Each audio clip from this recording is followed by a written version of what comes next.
ماشا اور بھالو۔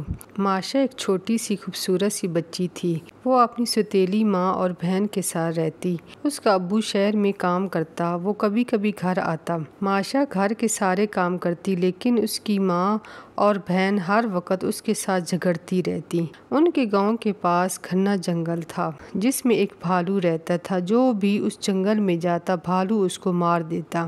ایک دن دونوں بہنوں میں لڑائی ہوئی تو اس کی سوتیلی ماں ماشا کو گھنے جنگل میں چھوڑ آئی تاکہ اس کو بھالو مار کر کھا جائے۔ ماشا چلتے چلتے بھالو کے گھر پہنچ گئی۔ وہاں کیا دیکھتی ہے کہ ساری چیزیں گری پڑی ہیں اور ہر طرف گند ہی گند تھا۔